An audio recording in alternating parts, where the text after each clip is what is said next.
today we'll be continuing chapter number 1 of SS Civics for Standard 8 student NCERT. The name of the chapter is Indian Constitution, right? So basically, Constitution सबको right to equality देता है. What does this right to equality mean? Right to equality आपको नाम से ही पता चलता है that everyone is equal before law, right? मतलब कोई भी सिटीजन को लॉ डिस्क्रिमिनेट नहीं कर सकता on the basis of a religion, caste, gender, creed, language, anything. Law के सामने जितने भी इंडिया के सिटीजन है सब इक्वल है. कोई रिच हो, पुअर हो, किसी का काला टोन डार्क हो, लाइट हो, या किसी की लैंग्वेज कौन सी हो, या किसी का कास्ट कौन सा हो, या जेंडर कौन सा हो, मेल और female, doesn't matter. Everyone, each and every citizen of India is equal before law, जिसको हम बोलते हैं राइट टू इक्वालिटी. और ये जो राइट टू इक्वालिटी है अपना एक फंडामेंटल राइट है जो कॉन्स्टिट्यूशन ने हमें दिया है. कॉन्स्टिट्यूशन ने हमें कुछ फंडामेंटल 6 फंडामेंटल राइट दिए, जिसमें से राइट टू इक्वालिटी एक फंडामेंटल राइट है जो हमको कॉन्स्टिट्यूशन के थ्रू मिला है. दैट इज लॉ कभी भी कोई भी सिटीजन में डिस्क्रिमिनेट नहीं करेगा, सबको इक्वल मानेगा. ठीक है. तो जो एक और इम्पोर्टेंट फंक्शन ऑफ कॉन्स्टिट्यूशन, अब next important function of constitution, upon functions of constitution पढ़ रहे थे, 2 फंक्शन ऑफ कॉन्स्टिट्यूशन पढ़े, आज तीसरा देखते हैं. It is to ensure that dominant group does not uses its power against less powerful group. आपको पता है इन एवरी सिचुएशन ऐसा होता है कि कुछ लोग होते हैं, कुछ ग्रुप होते हैं जो ज्यादा डोमिनेंट होता है, और कुछ होते हैं जो थोड़े लेस डोमिनेंट होते हैं, वो लेस पावरफुल होते हैं. तो यूजुअली जो डोमिनेंट ग्रुप होता है वो जो लेस पावरफुल ग्रुप के ऊपर रूल करता है, वो अपनी पावर्स को मिसयूज करता है. तो कॉन्स्टिट्यूशन का काम ये भी देखना है कि जो डोमिनेंट ग्रुप है does not uses its power over the less powerful group. कि अगर कोई बहुत पावरफुल है तो वो अपनी पावर का यूज जो लेस पावरफुल लोग है उस पर नहीं करे. आपको एक स्टोरी बोर्ड है साइड में टेक्स्ट बुक में, वो स्टोरी बोर्ड में कैसा है, गेम्स पीरियड है स्कूल में, and the girls want to play basketball and the boys want to play cricket. So they had a fight. Girls ने बोला नहीं, हमेशा तुम लोग क्रिकेट खेलते हो, आज हमको बास्केटबॉल खेलने का मन है. तो they were fighting among themselves. तो बोला कि चलो let's do a thing, let's ask to teacher, जो टीचर बोलेंगे होगा. टीचर ने बोला will decide with the help of show of hands. Show of hands मतलब चलो कितने लोगों को क्रिकेट खेलना है, तो जिनको क्रिकेट करना है वो हाथ ऊपर करेंगे, और क्रिकेट कितने लोगों को बास्केटबॉल खेलना है तो वो. सो बेसिकली ऑब्वियसली जो बॉयज थे वो ज्यादा थे और गर्ल्स कम थी, तो जो क्रिकेट खेलने वाले हाथ ऊपर ज्यादा उठेंगे. सो यहाँ पे मेजोरिटी क्या थी, मेजोरिटी थी क्रिकेट खेलने वाले, that is boys, and girls were in minority. So girls हार गई, मतलब गर्ल्स का बास्केटबॉल रह गया, क्रिकेट ने बॉयज ने क्रिकेट खेला.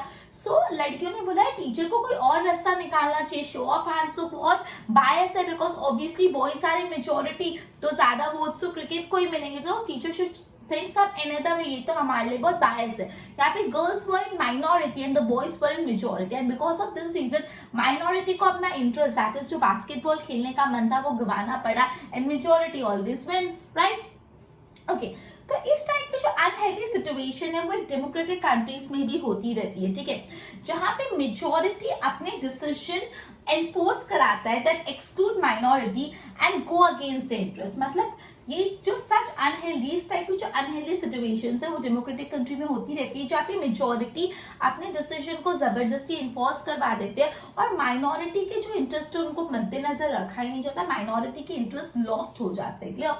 सो यहाँ पे ये बात बोली है, अभी अपन ने जो पढ़ा, अभी अपन ने ये पढ़ा कि कॉन्स्टिट्यूशन से हमको राइट टू इक्वालिटी मिला है. That is no citizen could be discriminated on the basis of caste, religion, gender or anything, right? So that is each and every citizen is equal in the eyes of law. Law के नजर में, law की आंखों में हर citizen उनके लिए equal है. Doesn't matter ही और शी इज मेल और फीमेल, और ही और शी इज हिंदू और मुस्लिम, और he or she is like rich or less financially or they are financially weak. Doesn't matter. Each and every person is equal before law.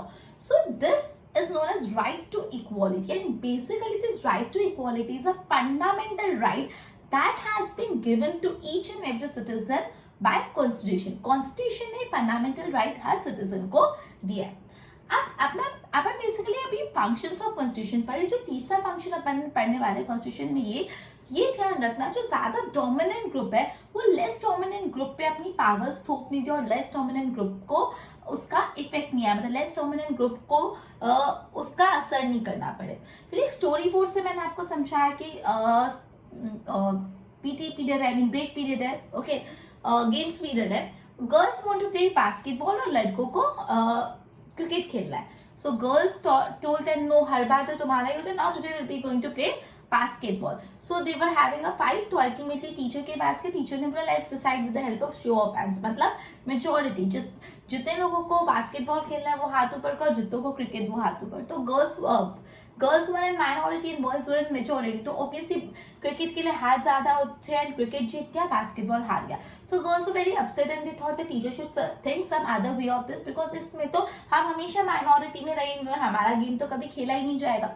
सो ये सारी जो situation आपको काफी जगह देखने मिलती होगी कि जो मेजोरिटी ग्रुप है वो अपने एक पाली बना के हमेशा अपना डिसीजन थुपा देते हैं और जो माइनॉरिटी जो कम लोग हैं वो बेचारों को हमेशा सफर करना पड़ता है. सो ये अनहेल्दी सिचुएशन डेमोक्रेटिक कंट्री में भी होती है जहाँ पे minority enforce decision that exclude minority. Majority ऐसे डिसीजन इन्फोर्स करवा देते कंट्री में जिससे माइनॉरिटी जिसमें इंक्लूडेड नहीं होते और वो डिसीजन मेजोरिटी के माइनॉरिटी के अगेंस्ट जाते हैं, मतलब माइनॉरिटी के इंटरेस्ट में नहीं होते. ठीक है, तो ये जो टायरनी है बेसिकली जो ट्रेनिंग है ऑफ मेजॉरिटी हर जगह होता है. अब इसका क्या करें, तो कॉन्स्टिट्यूशन में कुछ ऐसे रूल्स है जो इंश्योर करता है minorities are not excluded from anything available to majority. So ये चीज को सॉल्व करने का काम है कॉन्स्टिट्यूशन का. तो आप कॉन्स्टिट्यूशन में रूल्स बनाए जो ये चीज को ध्यान रखता है कि माइनॉरिटी कोई भी मेजॉरिटी को चीजें मिले उससे एक्सक्लूडेड नहीं रहे. मतलब माइनॉरिटी को हर वो चीज मिलनी चाहिए जो मेजॉरिटी को मिल रहा है.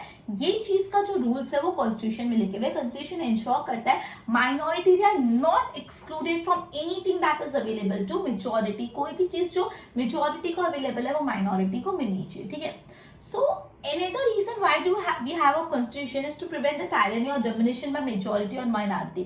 So जो एक और वजह है, एक और रीजन है कॉन्स्टिट्यूशन होने का वो यही है कि जो मेजॉरिटी लोग हैं वो माइनॉरिटी लोगों को ओवर रूल नहीं करे और मेजॉरिटी लोग माइनॉरिटी को एकदम सप्रेस नहीं कर दे. क्लियर? ओके, अब inter community domination and intra community domination ये दो अलग अलग कंसेप्ट है which is quite important. Inter community domination क्या होता है, इंट्रा कम्युनिटी डोमिनेशन क्या होता है, सॉरी. अब एक कम्युनिटी अगर दूसरे कम्युनिटी पे डोमिनेंस करती है, one community they dominate the other community. एक कोई कम्युनिटी अगर दूसरे कम्युनिटी पे डोमिनेंस करती है तो उसको हम लोग बोलते हैं इंटर कम्युनिटी डोमिनेंस. मतलब एक कम्युनिटी दूसरी कंट्री पे डोमिनेंस कर रही है. क्लियर? लेकिन जब एक ही कम्युनिटी में अंदर के जो लोग होते हैं वो एक दूसरे पे डोमिनेंस करते हैं, मतलब कम्युनिटी एक ही है लेकिन कम्युनिटी के अंदर की जो पीपल है वो एक दूसरे के ऊपर डोमिनेंस कर रहे हैं, तो उसको हम इंट्रा कम्युनिटी डोमिनेंस बोल रहे हैं. मतलब विद इन द कम्युनिटी ही कुछ पीपल दूसरे पीपल को डोमिनेट कर रहे हैं. क्लियर? उसको बोलते हैं अपन इंट्रा कम्युनिटी डोमिनेंस. सिंपल, आपके स्कूल में सपोज कोई एक पावरफुल ग्रुप है, ठीक है, ग्रुप है मतलब कुछ मतलब जो हमेशा टीचर्स का फेवरेट है, XYZ हमेशा एकदम ग्रुप है कोई, ठीक है, वो ग्रुप अगर कोई दूसरे ग्रुप को डोमिनेंस कर रहा है हमेशा तो हम उसको बोलेंगे इंटर कम्युनिटी डोमिनेंस. लेकिन उस ग्रुप के अंदर से फॉर एग्जांपल 20 पीपल है, उस 20 पीपल में से कुछ 5 पीपल ऐसे जो बहुत पावरफुल है और बाकी 15 पे डोमिनेंट हो जाते हैं, तो उसको क्या बोलते हैं, intra community dominance. Inter community dominance मतलब एक कम्युनिटी दूसरे कम्युनिटी को डोमिनेट कर रहा है. इंट्रा मतलब कम्युनिटी के अंदर ही लोग एक दूसरे पे डोमिनेंस कर रहे हैं. क्लियर? सो मैंने आपको ये बताया कि हर सोसाइटी में यूजुअली ये प्रॉब्लम होती है कि मेजॉरिटी का जो डोमिनेंस है उससे माइनॉरिटी को फर्क पड़ता है, माइनॉरिटी का उसको बुरा इफेक्ट फेस करना पड़ता है. इसलिए कॉन्स्टिट्यूशन में ये रूल्स है जो इंश्योर करता है कि माइनॉरिटीज को हर वो चीज मिले जो मेजॉरिटी को मिलती है. क्लियर? सो एक और जो रीजन है कॉन्स्टिट्यूशन होने का वो ये है कि जो मेजॉरिटी की टायरनी से, मेजॉरिटी की डोमिनेंस से माइनॉरिटी को सफर नहीं करना पड़े, माइनॉरिटी को हर हक मिले. तो मैंने आपको इंटर कम्युनिटी डोमिनेंस और इंट्रा कम्युनिटी डोमिनेंस के बारे में पढ़ाया. क्लियर? सो अपने बेसिकली ये पढ़ा that Constitution it gives us right to equality. What does right to equality means? It means that every citizen is equal before law. That is, no citizen could be discriminated on the basis of caste, religion, gender, language or anything. And this right to equality has been given to us by Constitution of India, and this is one of the fundamental right that has been entrusted, that has been provided, that has been vested by the Constitution of India. Now, another important function of the Constitution is to ensure that a dominant group does not use its power against the less powerful group. Clear? Then one storyboard we have already discussed 2 times, so I'm not repeating one more time. Okay, so we see such unhealthy situation everywhere in a democratic country where a dominant group more powerful group usually misuses their power over the minority, that is the group which is less powerful. Clear? Okay, so basically such situation to occur in a democratic country, and every society have to go through this dominance of majority, and for this constitution ensure, yeah, constitution lists down some rules and regulation. That rules and regulation ensure that minority, they are not excluded from anything that is available to majority. That is, each and everything that is available to majority should be available to minority, and this thing is taken care by constitution, right? So one more reason for having a constitution is to ensure, is to prevent the domination of majority. So one more reason to have this constitution is to prevent the dominance of majority over minority. We have studied about intercommunity domination and intra-community domination. Intercommunity domination means one community, which is more powerful obviously, dominate the other community which is less powerful. This is known as intercommunity dominance. Now, what is intra-community dominance? Intra-community dominance means when within one community, some people of that particular community dominate the other people of the same community.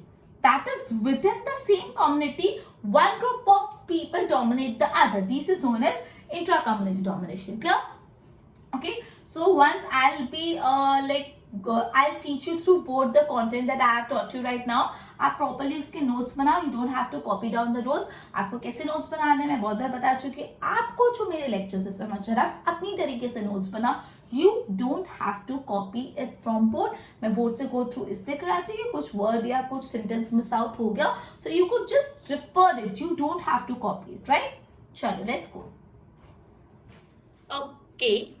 So, Constitution gave us which right? Right to equality. What does this right to equality means? That everyone is equal before law and no citizen can be discriminated on the basis of religion, caste, creed, gender. And this right to equality is one of the fundamental right which is given by Constitution. Okay. So, another important function of Constitution is to ensure, to take into account, to ensure dominant group does not uses its power against the less powerful group. That a dominant group, the group which is more powerful, does not uses its power against the less dominant group. Then storyboard अपन ने देखा. Such unhealthy situation occur in a democratic society too. Yes, in a democratic society is also such unhealthy situation in which a dominant group misuses its power over a less dominant group occur. Where a majority enforces decision that excludes minority and it go against their interest, right? So every society are prone to tyranny of majority. Her society में majority अपनी power overuse करे या misuse करे इसके chances होते हैं. Constitution contain rules that ensure that our constitution, it contain rules which ensure that minorities are not excluded from anything that is available to majority. कोई भी चीज अगर majority को मिलती है कि तो वो चीज minority को मिलनी चाहिए. So another reason why we have a constitution is to prevent the tyranny or dominance by majority of the minority. We have studied about intercommunity domination as well as intra-community domination, right? So basically अपन ने इतना भी content study किया, इसके properly notes बना, फिर आगे करते हैं.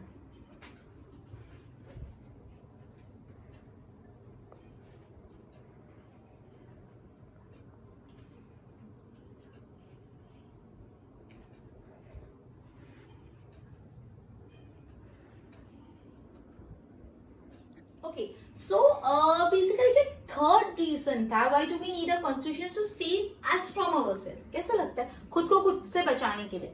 मतलब we need a constitution to save us from ourselves. मतलब खुद को खुद से बचाने के लिए constitution. It sounds quite weird, right?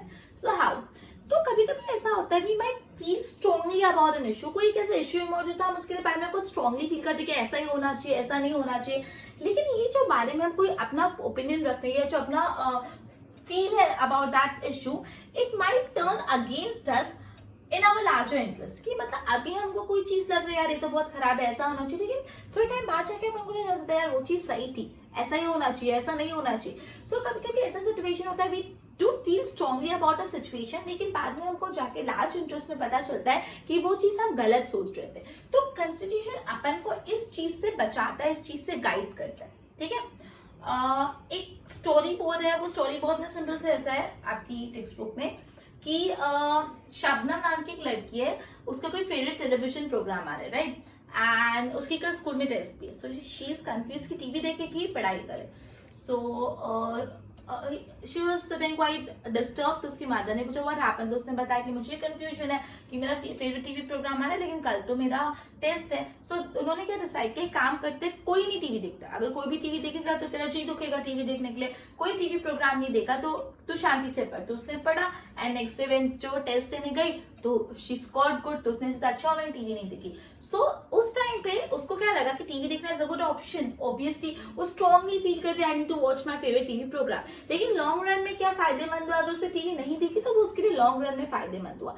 So constitution में ये रोल प्ले करता है, अपन को हेल्प करता है जिससे हमारे डिसीजंस हमको लॉन्ग रन में फायदेमंद होते हैं। मतलब हमारी शॉर्ट टर्म जो इम्पल्सिव डिसीजंस होते हैं जिनको हम इमीडिएटली अचानक से नहीं मुझे ऐसे करना है मुझे ऐसा करना है, वो इम्पल्सिव डिसीजंस को अपन से प्रोटेक्ट करता है। अब जैसे एक एग्जांपल आपने दिया, आपको बहुत करप्शन हो रहा है, बहुत पार्टी पॉलिटिक्स है, एक पार्टी दूसरे पार्टी से लड़ रहे, बीजेपी कांग्रेस में इश्यूज है, इसमें इश्यूज है, बहुत ज्यादा पॉलिटिशियंस करप्टेड है, बहुत प्रॉब्लम है। इससे अच्छा डिक्टेटरशिप रूल होता तो अच्छा, आप बोलने के लिए तो बोलते हैं इससे अच्छा डिक्टेटरशिप रूल होता है तो अच्छा, बट डिक्टेटरशिप कितना डेंजरस होता है वो अपन हिस्ट्री के चैप्टर से पढ़ चुके हैं। डिक्टेटरशिप मतलब एक राजा रूल करेगा, कोई उसको कुछ नहीं बोल सकता, अपना कोई से ही नहीं, जो वो चाहे वो कर सकता है, ऐसे थोड़ी चलेगा, क्लियर।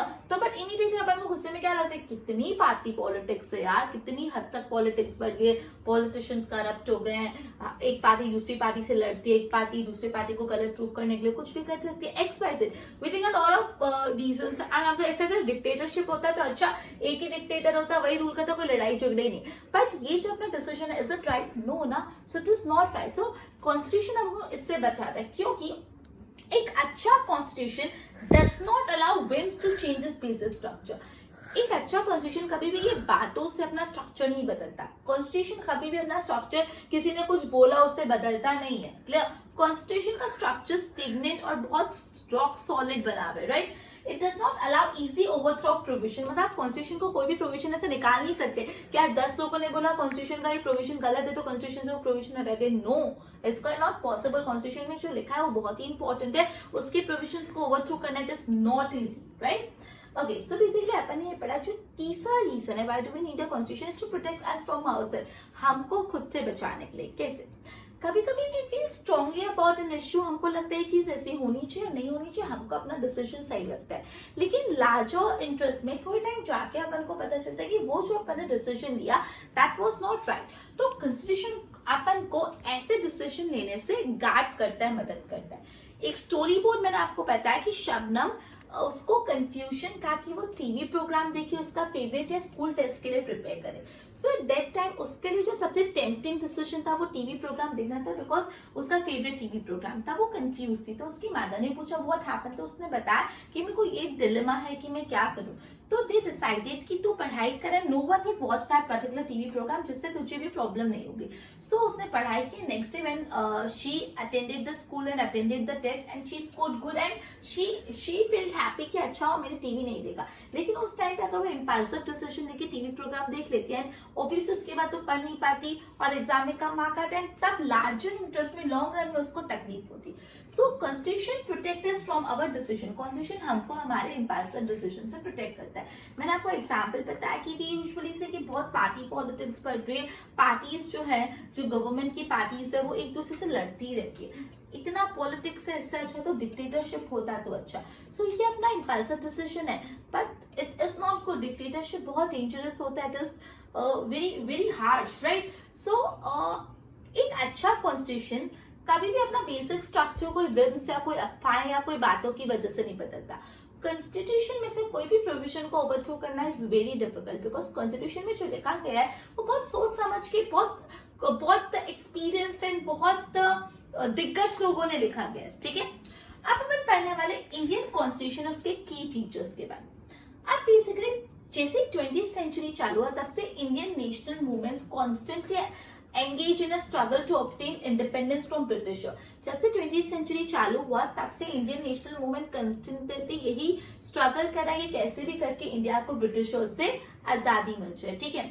जब ये फ्रीडम स्ट्रगल चल रहा था, जब ये आजादी की लड़ाई बेसिकली चल रही थी, वो काफी टाइम ये सोचने में लगाते थे कि जब इंडिया आजाद हो जाएगा तो इंडिया कैसा होना चाहिए, how would be a free India. Clear, मतलब मैं ये बोल रही हूँ कि जब आजादी की लड़ाई चल रही थी, जब तक हमको आजादी मिली भी नहीं थी, तभी भी जो इंडिया के नेशनलिस्ट थे वो काफी टाइम ये सोचने में लगाते थे कि जब इंडिया आजाद हो जाएगा तो इंडिया कैसा होगा। क्लियर, अब इतने सालों से 200 इयर्स हमने ऑथराइजेशन में निकाला है, हमने गुलामी में निकाला है, हमने ब्रिटिशर्स के गुलाम बन के 200 साल निकाले कि उनकी अथॉरिटी होती थी, वो हम पे रूल करते थे। ऑथराइजेशन मतलब एक इंसान की अथॉरिटी, वो जो बोले वो फाइनल और अपन को मानने का। जब हमने इतने साल अथराइजेशन में निकाले, तो अब जब इंडिया को आजादी मिली तो इंडियंस बहुत कन्विंस थे कि हमको तो भाई एक डेमोक्रेटिक फॉर्म ऑफ गवर्नमेंट ही चाहिए, जहाँ पे सारे लोग को इक्वल ट्रीटमेंट, इक्वल इंपॉर्टेंस मिले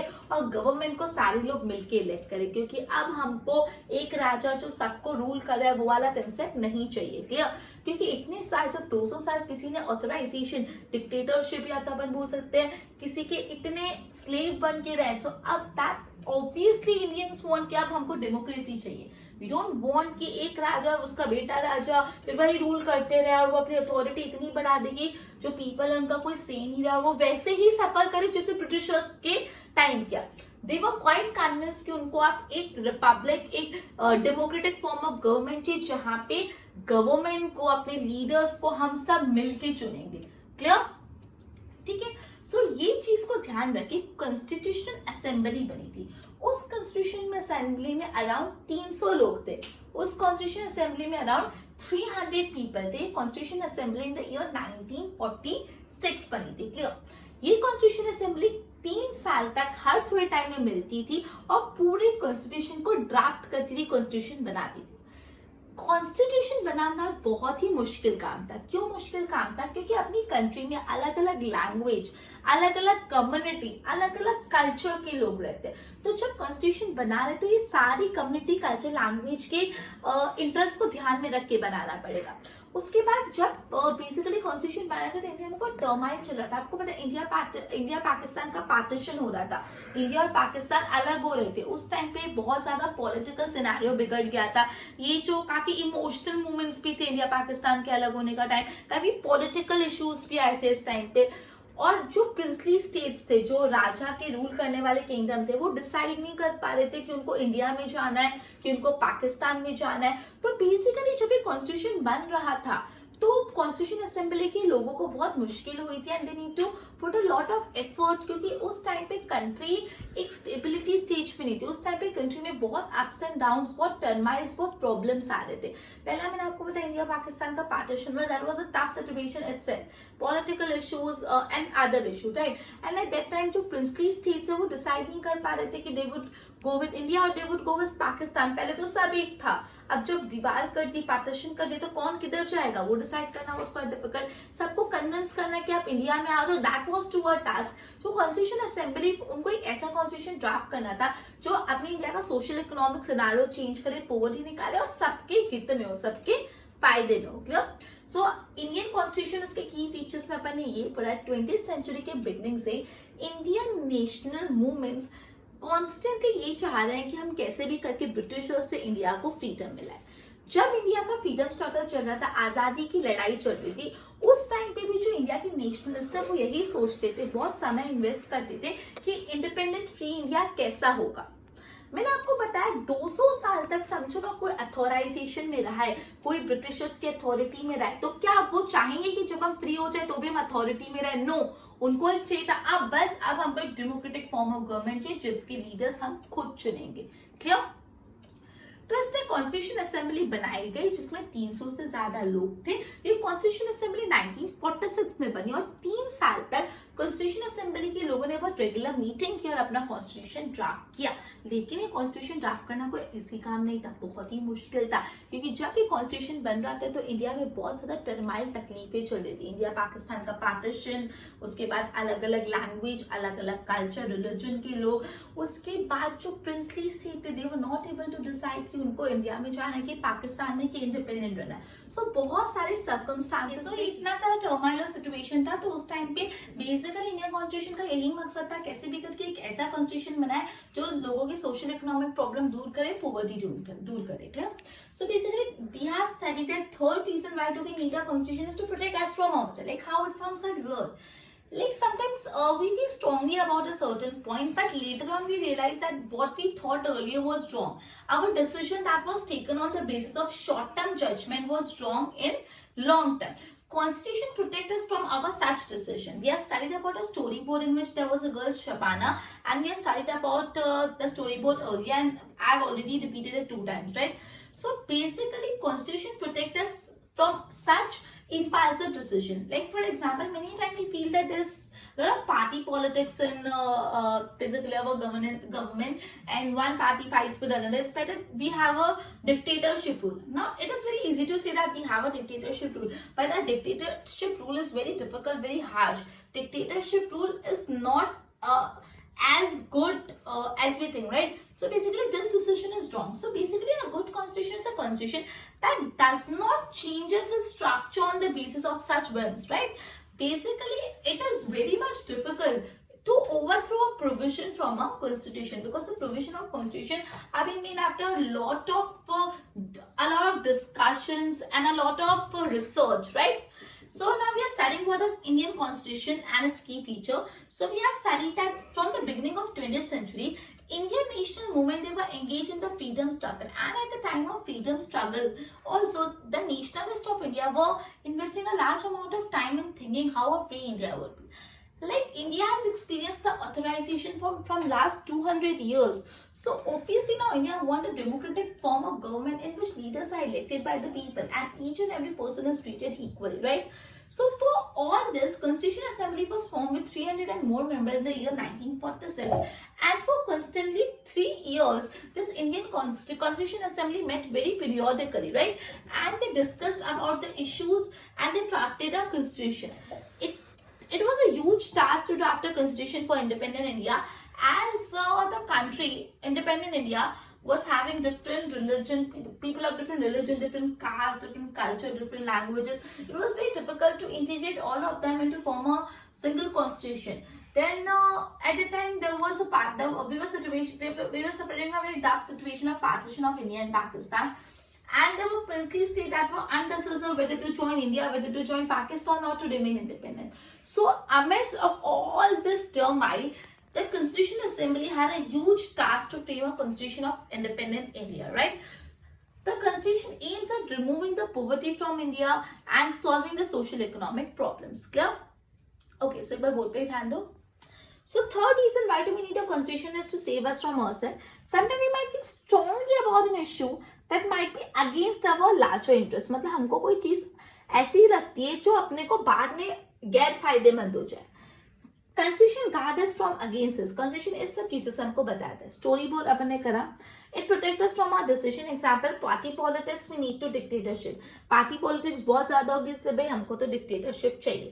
ये हमने बहुत impulsive decision लिया, which is not good. तो एक अच्छा constitution वो constitution होता है that does not allow whims to change its basic structure. ऐसे whims से, ऐसी बातों से constitution कभी भी अपना basic structure नहीं बदलता, and it does not allow a easy overthrow of provision. मतलब constitution को कोई भी provision को आप ऐसे overthrow नहीं कर सकते easily. Indian constitution key features. So from the beginning of 20th century, Indian national movement were engaged in struggle of independence. Freedom struggle के time में nationalists invested time in thinking how a free India should. Obviously a long year of authorization, हम इतने सालों से authorization में जी है. So Indians were quite convinced that they want free India to be a democracy, जहाँ पे हर इंसान equal हो. तो कॉन्स्टिट्यूशन असेंबली बनी 300 से ज्यादा लोगों के साथ 1946 में 3 साल तक वो काफी कंसिस्टेंटली मिले और उन्होंने अपना कॉन्स्टिट्यूशन ड्राफ्ट किया. ये बहुत बड़ा टास्क था बिकॉज कंट्री में अलग अलग कल्चर, रिलीजन और लैंग्वेज के पीपल थे. बहुत ज्यादा टर्माइल था उस टाइम. टर्माइल अपन ने ऑलरेडी पढ़ा, इंडिया पाकिस्तान का पार्टीशन और वो सारी चीजें. ठीक है. सो ओके, तो बेसिकली आज अपन ने और कुछ कॉन्स्टिट्यूशन के बारे में पढ़ा. एक बार इसकी नोट्स बनाओ. नेक्स्ट लेक्चर में आगे कंटिन्यू करेंगे. Till then good bye.